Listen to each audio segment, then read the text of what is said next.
you so much for joining the program. Today I am going to speak to someone who I never met before. That is Professor Sheikh Mohamed Ghouse. He's actually from India. He comes from Chennai. He is also an engineer, has worked in industry as well as in so many other government consulting projects. So let's go and meet him. Professor Ghouse, nice to meeting you. Assalamu alaikum. Wa alaikum salam. Okay, tell me about yourself. I am Dr. Mohamed Ghouse. I was born in British India in 1947 on 12th February, just before independence, at Chennai. My childhood days was at police quarters, where my father was inspector, and I spent my childhood with my two brothers, two sisters in the police quarters. And the early education was at Bon Circus Convent. It is near my house, and I did the double promotion. And within 3 years, I was posted to high school. That is Santam High School nearby. I joined in the Santam High School. From day one, I was securing first rank in the class, and I was classified as one of a good student. And and I completed my higher secondary education in 1962, and joined in New College of Madras University for pre-university course in maths, physics, chemistry. Then I went to engineering at Coimbatore, Government College of Technology of Madras University. That course was completed in 1969. And during 1969, I joined in Ennur Thermal Scheme as engineering assistant in welding and radiographic section, where I learned the work of radiographic inspection using gamma ray photography, which was a unique culture, and worked with so many Czechoslovakian engineers, and I learned the culture. And after that, I was selected by Tamil Nadu government in agriculture department as junior engineer. I continued there till 2005, until I get the top post of Chief Engineer Agriculture Engineering, controlling some 5,000 staff while I was retiring. And after that, I was drafted into State Planning Commission as head land use board, where I did the land use survey, preparing the reports on what should declares, etc. And then I was given an opportunity to start a new engineering college at Mylapur. It was under Anna University. Then I moved to Chennai, Sri Venkateswara College of Engineering Technology, where I am presently continuing as research dean. I spent some 14 years of service there. Okay, it's a long story. You finished it quickly. So let's break down your story into smaller pieces. Okay, what's your father's name? Sheikh Shamsuddin. Right. Tell me about your father. Father was, when I was born, he was a station writer in Mylapur, and he was promoted as a sub-inspector of police in the same year, and continued to various places in Tamil Nadu. That is 6 or 7 stations, and finally retired in as a PA to the IG of Police, Madras at Chennai in 1968. Right. And he is no more now in 1981 and 80, he passed away. Right. Tell me more about your father. So what was life like as policemen having at home? He wanted to discipline children, and he was very controlling us. But we are very patient, and he is very affectionate. But at the same time, he is strict and give a lot of concessions, other things, and work hard to make me an engineer. People come to your home looking for him. No, people will not come to home looking for him. He disposed of them at the police station itself. No visitors to the house. Right. He That kept the job away from home. Yes. We don't want any person from police station to come to our house. Again, you were born in the Mylapur, is that right? Mylapur police headquarters. Okay. What life was like in Mylapur those days, 1950s? Right? Mylapur is a pious place, having temples, churches, etc. And it is known for its divinity and culture. And a lot of Christian churches are there, Muslim church, a mosque was there. It was a mosque. It is constructed some 400 years ago. It is a religious place, as well as an education place. Lot of education institutions are there, mushrooming Mylapur, and that was a good education center there, even now. Tell me more about your childhood. Tell me about your friends and things. As a policeman's son, we are restricted. We don't have more friends, and we play with the policeman's children in the campus itself. Ansari, other persons were there. When we grew up, we had school children playing with us. Yeah. How about your mother? Mother is Amir B. She was born in Sriperumbudur nearby, and she was related to my father. Right. Are you close to your mother's relatives or your father's relatives? Both are sisters' children, and therefore both are father's mother and mother's mother are sisters. Therefore, we are close to everyone. Childhood, like your practices and cultures and rituals and things? Childhood, we used to go to go to beach and play, and also go to church and also temple. Since we are working in a multicultural society, there is no bar. We are visiting all the places, festivals, and all these things. That was a very good part of Mylapur, being a Mylapurian. Mm-hmm. Mm-hmm. So what else special is about Mylapur? Mylapur is the 5,000 years old Hindu temple is there, Kabbalista temple. 400 years old church is there. And similarly, a Muslim mosque was there on the Kachi Road, in the same street where I born. It was built by Nawab Farkat. And it is a big tank was constructed by Nawab Farkat.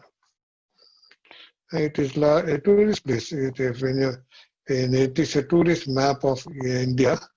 A person's coming to Chennai, they will visit Mylapur. Right. Okay, tell me now, your father was a policeman, but he wanted his child to become engineer. So you did not want to become a policeman, never?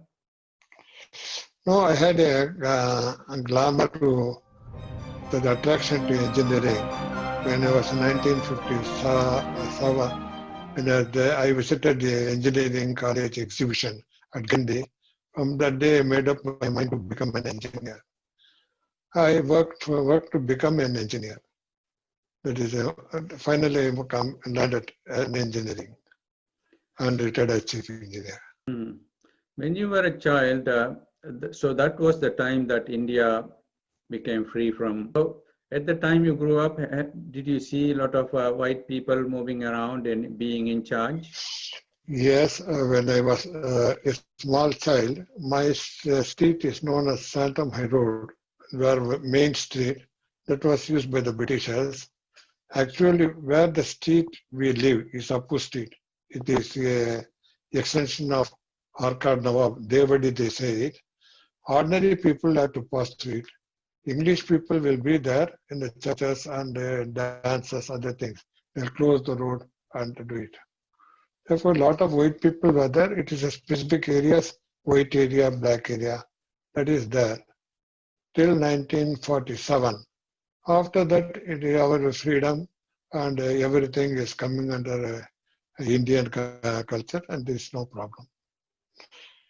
And Ceylon was also all this liberated in 1947 and all of us have become independent nation.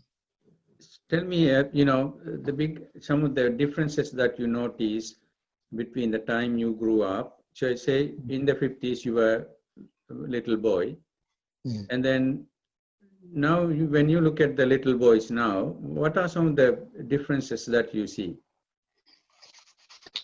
Differences at that time, we are not having so much facility as YouTube, other videos, other things now. Therefore, we have to depend on the paper print and other things.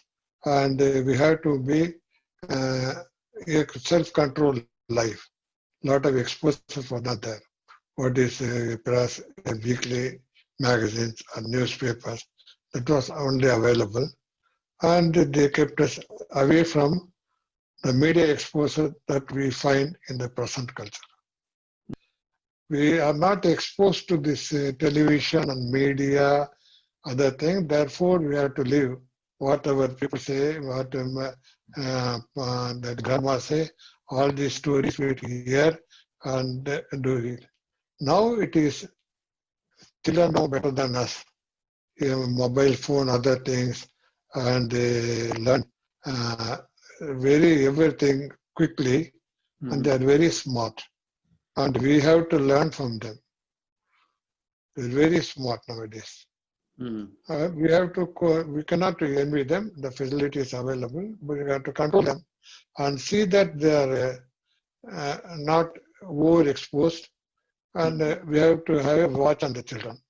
In the olden days, the parents were not having the burden of what we are having now. What is most memorable about your mother? Mother is a good cook, nice biryani, other things she do it, and a good homemaker, and maintain the family and relatives.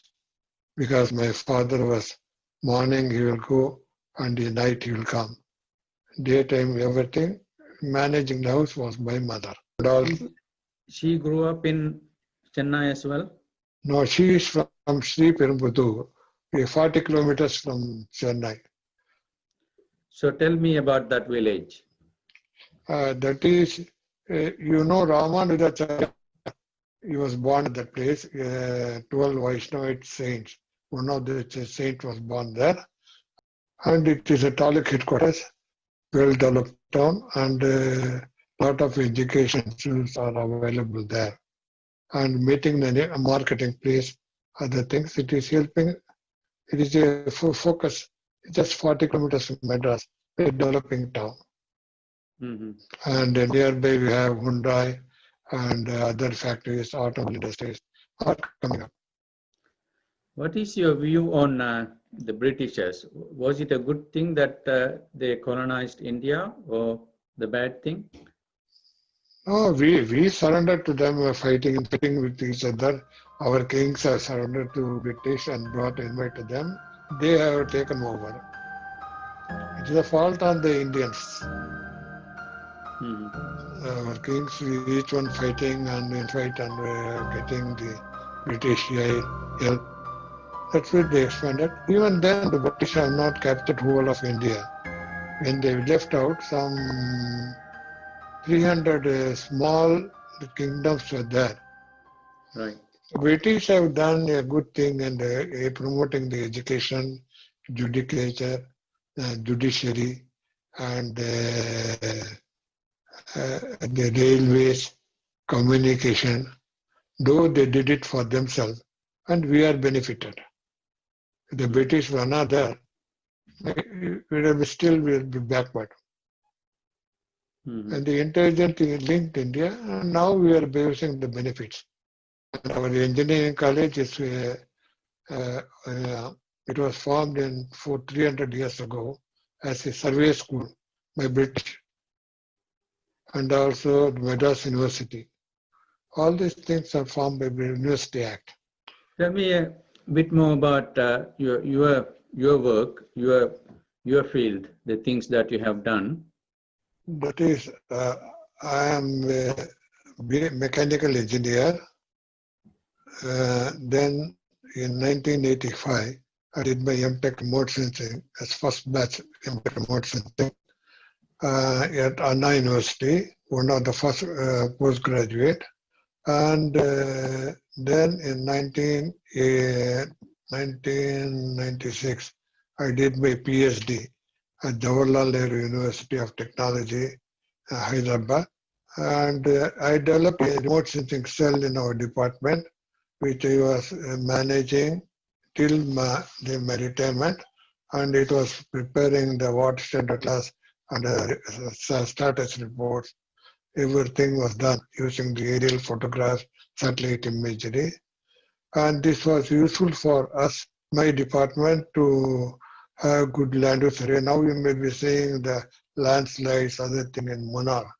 This landslide survey we are doing with aerial photographs and high resolution satellite imagery at our cell in 1980-85 itself.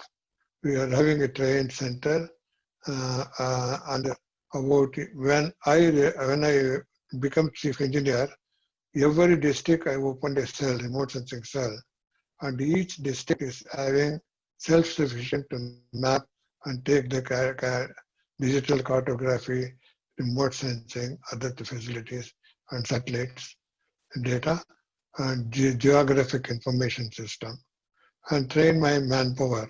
That is, my department has a full manpower, and government is using my department for surveys and other things for tsunami and other. And this was useful for me to continue my research in Venkateswara College, where I am doing the LGS project at present. And so many things I'm training the students in GIS, other things. Mm-hmm. Do you remember your thesis title, your PhD thesis? Microwatt management using high resolution data. Fantastic. That was done in 1992. At the time, your high resolution satellite were just coming in. The what satellite available was IRS-1B.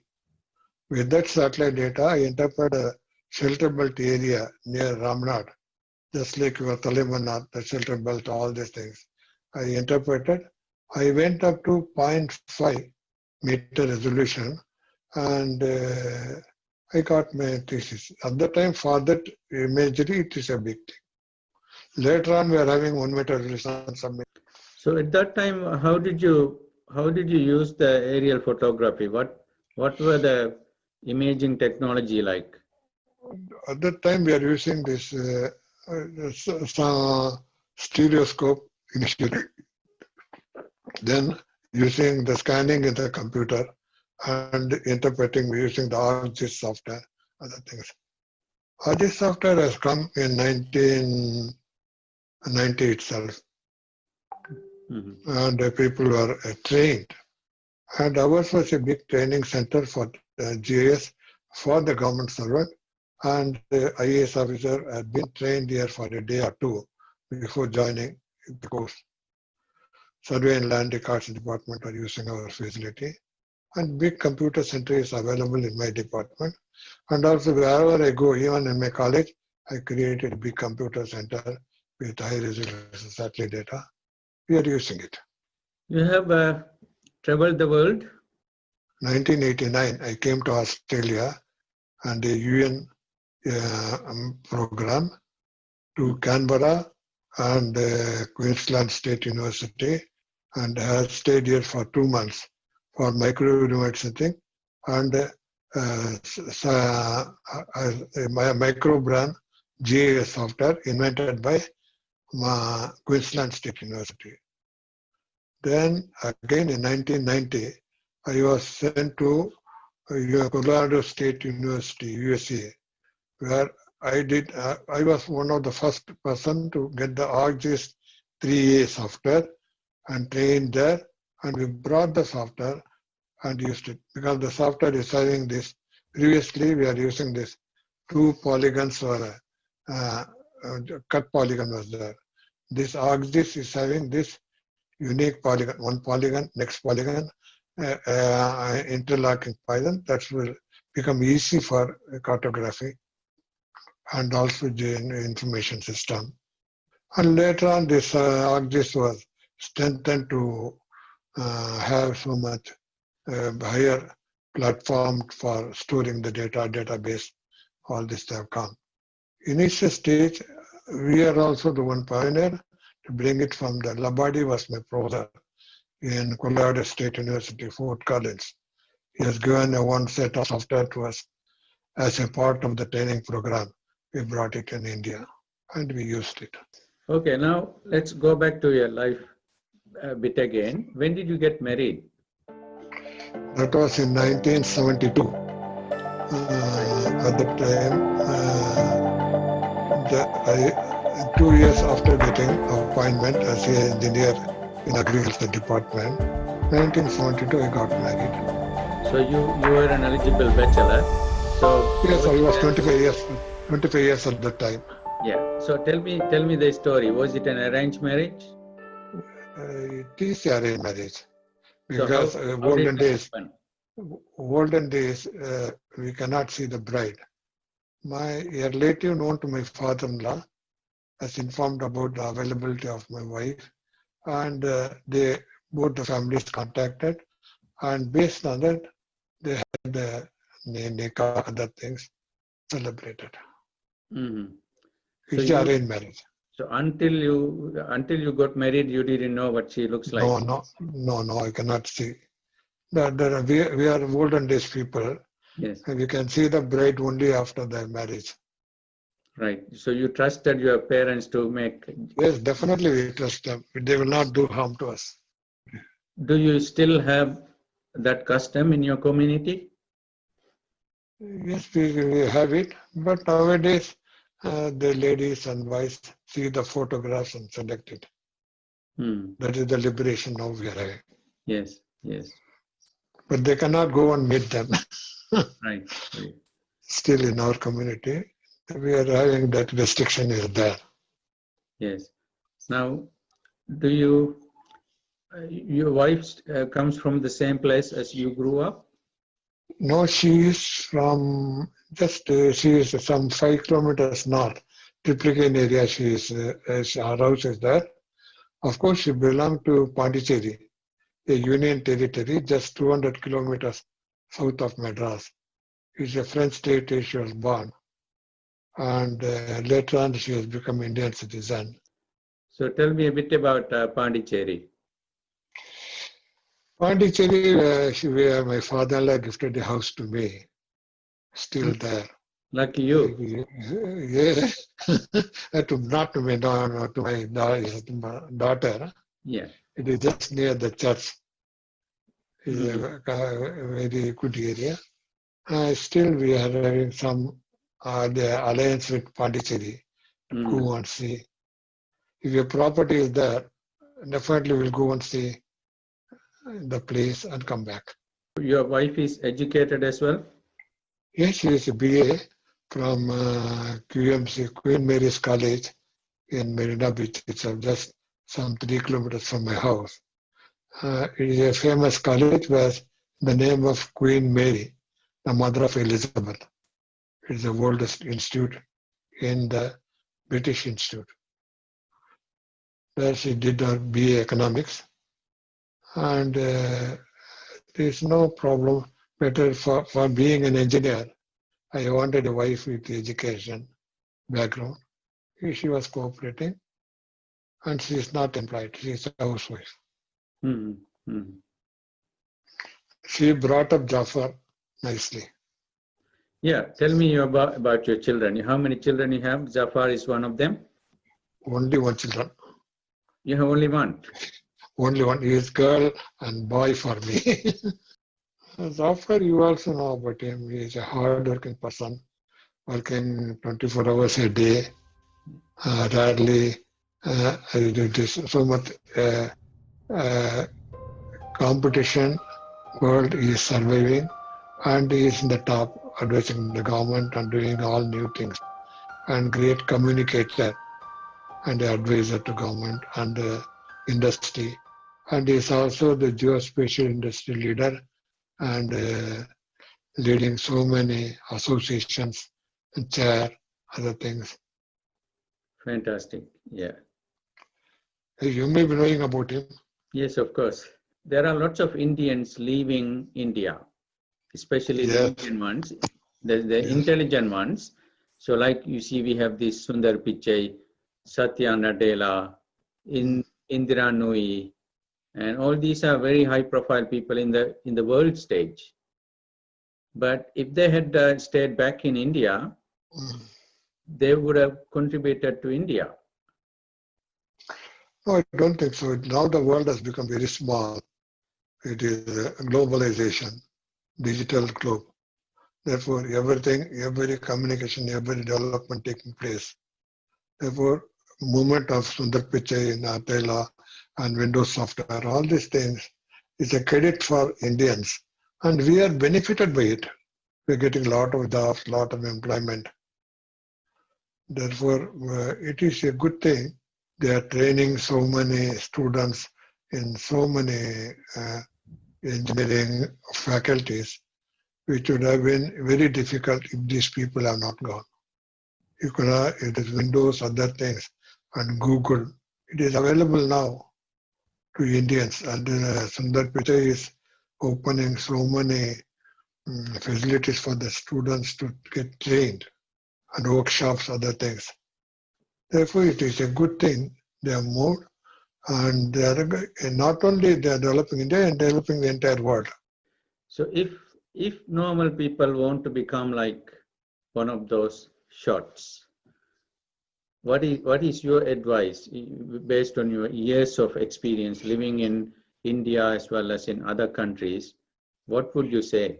After some time, the nations will lose the boundary and the world will become one.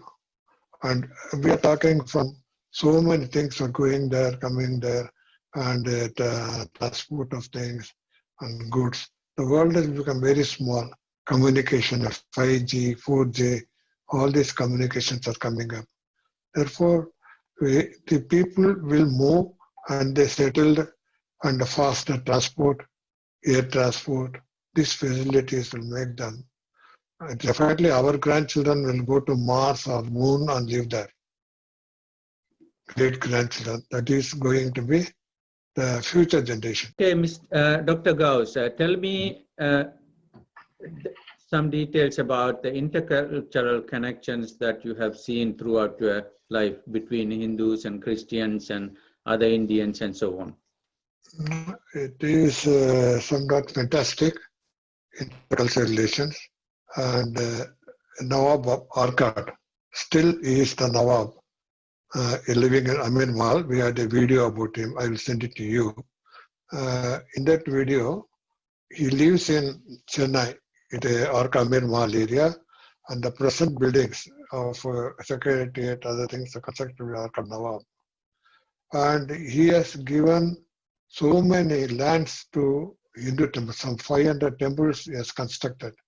And the all temples he has given in the collection. Because the olden days, what you see, British have come, but they established this Hindu, Muslim, all this culture has to coexist for development. The ground level, these people have to live together. Therefore, the Arcad Nawab is one of a good example. Even my village, Pundi, Inam Pundi, it is said. And that is a village near Varagadam. Last interview I told you, Varagadam, it is having a Nissan factory. And that village, 100 acres, we are still having command, and we are going to do some organic farming in the village. And The Arcad Nawab also helping so many schools and education institutes is doing it, even now. And I also requested my college people to approach for some scholarship for the students, particularly Muslim students, to develop. And he gives to help to every community equal. He's having a big house, other things. Apart from same thing, regarding to Christianity, I was living in Santom. It is having St. Thomas Church. It was in the name of St. Thomas, 12th apostle of Jesus Christ. He was Matt Thomas, he was called. And he was killed near some 10 kilometers south of Madras at Mount St. Thomas Mount by the ancient villagers. And his body was buried at the Santom Basilica at present. And when Vasco da Gama come, they excavated the bones and taken to Portugal. And still we are having a big church there. It's one of the famous churches. In Christianity, only two churches have raised on the Messiah. One St. Xavier's in Rome and Santom Basilica. These two churches are constructed on the mausoleums of the 12 apostles of Jesus Christ. And this mosque, I am telling, the Arcad Mosque, the Kacheri Road, is also constructed by the mosque.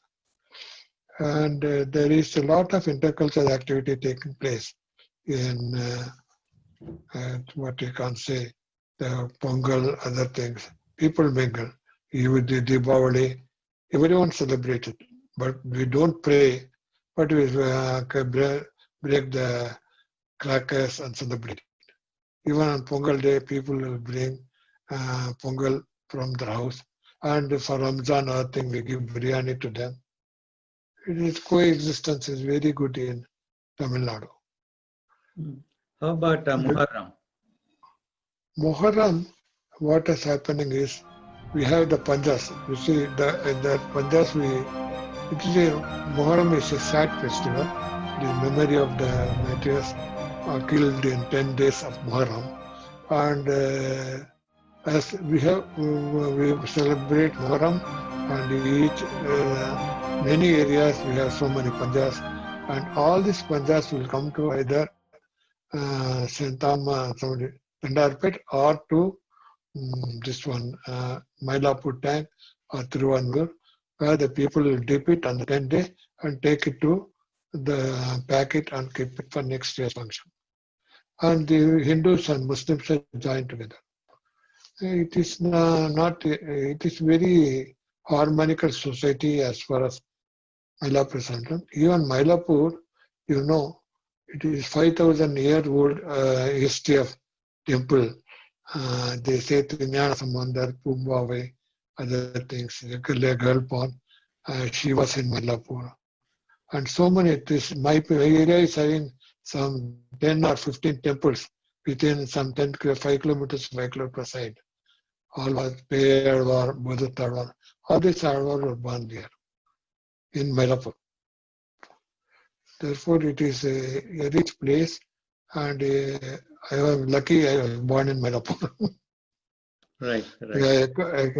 Because birthplace shapes a person. Right. Living in the harmony. I also visited Kandy during this Colombo conference. I had visited your Kandy, the zoo, other things. The vice chancellors took it and shown beautiful tea gardens and roads, other things. It's a very lovable place, Kandy. That is, it should have been developing more and more, but for the small interference. I think now it will develop. Exactly. Sri Lanka is a small country, easy to develop. It's fairly developed compared to India. It's a lot better in certain ways. But no, it is very clean city, clean the country. You see a lot of cleanliness in Sri Lanka. I admire it. They keep everything clean. Of course, they have good rainfall and roads are clean. It is a good society. After going to Sri Lanka in 2014, I was really, I changed my opinion. Because the previous state we had about negative news. Now it is a very admirable place. And in fact, it would have been like Singapore if the problem has not come. It should be equal to Singapore, developed very well. Yes. What can we do? It is only fate. I forgotten to. I was chief engineer agriculture engineering. I had the chance of recovering in tsunami period. When the tsunami has affected, I was in the house returning from the camp. I was in the just came from the camp from Trichy. I was sleeping. Then within half or 10 minutes, my wife told me something earthquake is happening. The blood is moving. I woke up. I saw the news.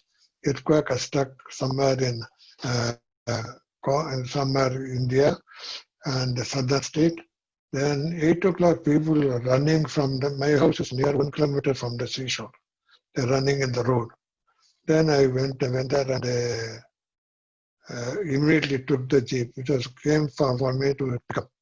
I went to the seashore and I was one among the first person seen tsunami.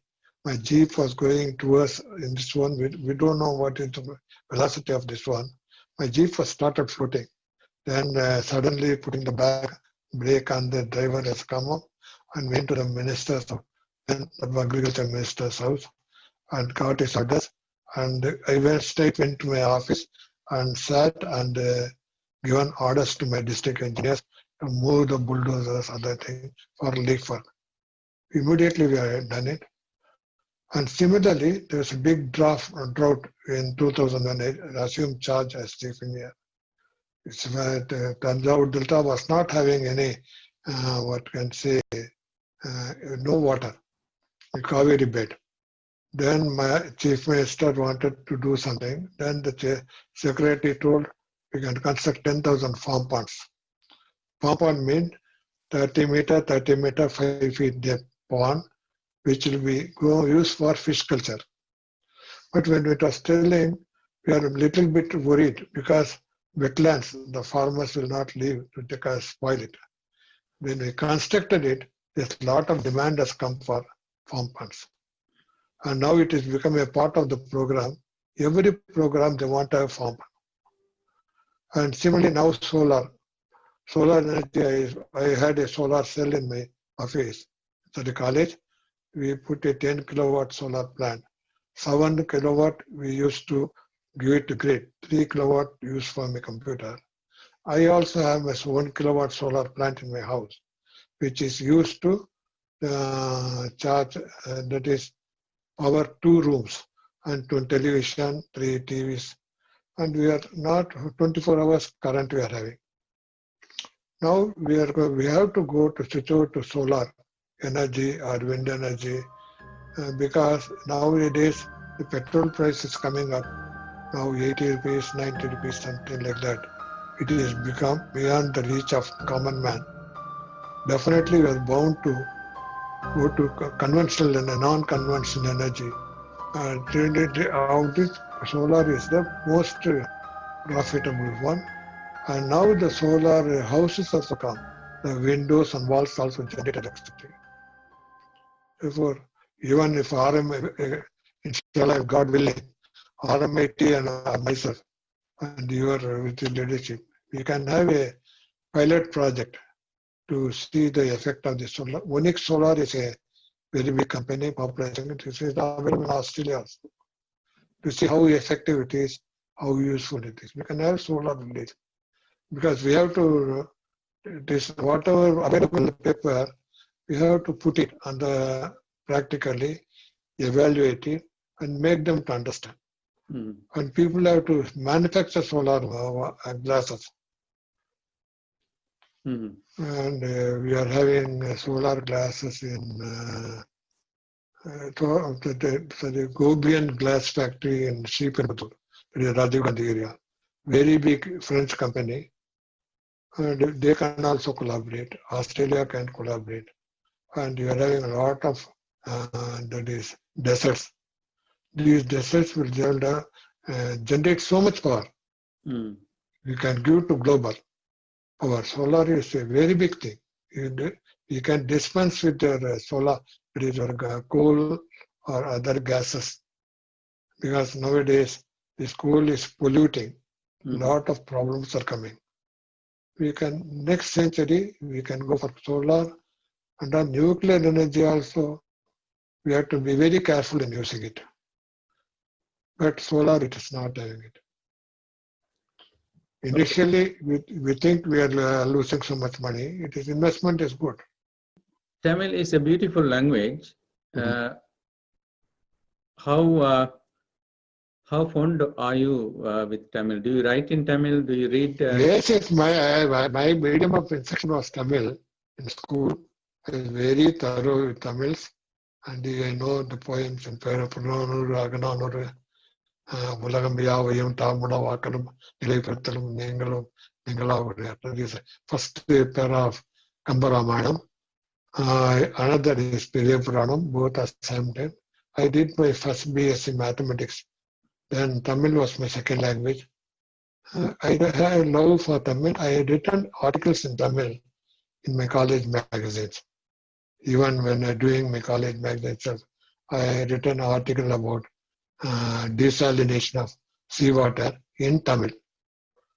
And therefore, Tamil, I think it is one of the, among the 5 or 6 languages in the ancient languages.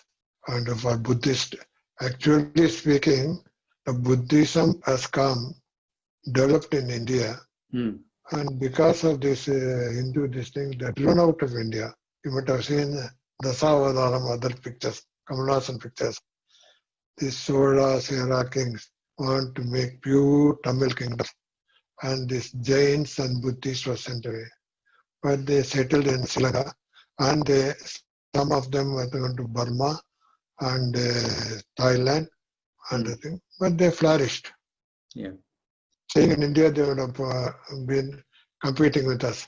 A good thing they went out. And they spread the religion very nicely. And Buddhist monastery in Buddha Gaya is very good. And if you go to Buddha Gaya, you can see there's so much peace. Luckily, I have visited all the temples, all the places. Though I'm Muslim, I don't find it. I want to know what is in the other religion also. Wherever I go, I see the places and learn something from it. Every religion wants us to be pure and good. Therefore, we are all human beings. Yeah. And till our life is there, we say we are having a name. When life goes up, we become it. Yeah. That is the principle of life. Dr. Ghouse, tell me some of the projects that you are involved in Australia. Australia, I am working with what Indian projects I'm implementing there. LGS project, which I'm instructed. And also I'm interested to the solar power. This is also I'm interested to develop. And this is coronavirus. All these things are the hot topic. We can collaborate and work. And moreover, RMIT is known for its training facilities. Now the new policy of the government has come, training the students, new education policy. They want to create a person who can work immediately. RMIT, your TAFE is a good place. And work out some, because since I'm here, I am encouraging my students and staff to come to Australia and study, and also do their PhD, MS by research courses, motivating them. Now the government of India has brought a new policy, education policy. We can get students from India. Because Chinese are not coming to Australia, we can fill up the gap with Indian students. Okay. Is there anything else? And we should think that we need development. We need a lot of problems. We need employment relation. We need education. So many things are happening. We can solve it.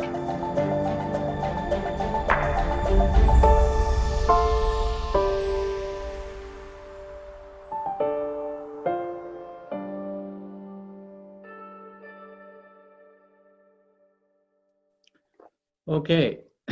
Thank you so much, Dr. Yeah, Ghouse. Thank you for participating in this program. Yeah, wish you all the best. Thank you. Assalamu good alaikum. day. Wassalamu alaikum.